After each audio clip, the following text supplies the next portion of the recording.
Thursday, June 21, 2012. Operation Stardust 2. You might want to listen to the excellent last Drake's interview, especially from 18 to 86-minute mark, June 20. Drake's midweek update link below. It is obvious at this point that the cabal as a whole does not want to surrender. The plan of the mass arrests continues.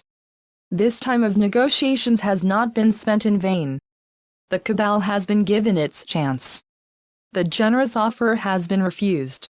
This protocol has finally allowed the positive ET forces to start taking some action. According to the Galactic Codex, Section 4/2, the Galactic Confederation has an unalienable and unconditional right to the implementation of the Galactic Codex and of conquering the areas of Galactic Codex violation with military force if necessary. This subsection gives a legal basis for the liberation of the occupied planets with military force.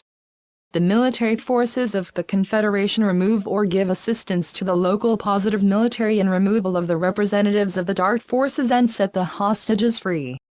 Operation Stardust 2 was carried out by the Pleiadian fleet from the orbit of planet Earth. Stardust is the code name of a special advanced nanotechnology. It is a dust made of small nanoparticles that were sprayed into the physical bodies of the members of the Cabal and their minions, think cosmic chemtrails.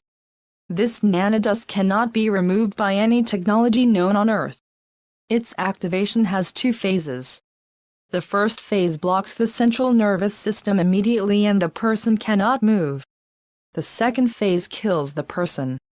It will be activated at the time of the event to block members of the Cabal trying to do any harm. In vast majority of cases, Phase 1 activation will be sufficient.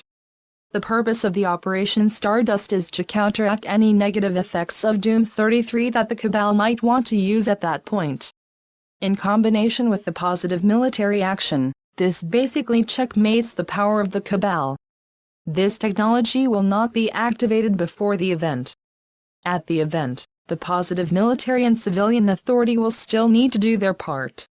The purpose of this operation is to make it easier for them. If high-ranking members of the Cabal need to have proof that Operation Stardust 2 was real, this proof can be arranged. I would still suggest them to surrender before the event takes place or even during the event itself. Those that surrender and cooperate with the light forces will be treated with much more forgiveness. I would also like to stress that most of the members of the Cabal families are not guilty and need healing, not condemnation. As you can read in this brave report, iamstasha.blogspot.com, I would encourage other beings in similar position to come forth with their confessions. I will give space in my blog for their expression. This will be healing for many.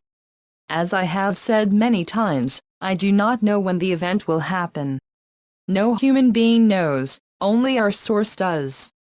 Yes, it can happen in a few days. But no guarantees. I have been given intel years ago that the deadline is April 2012.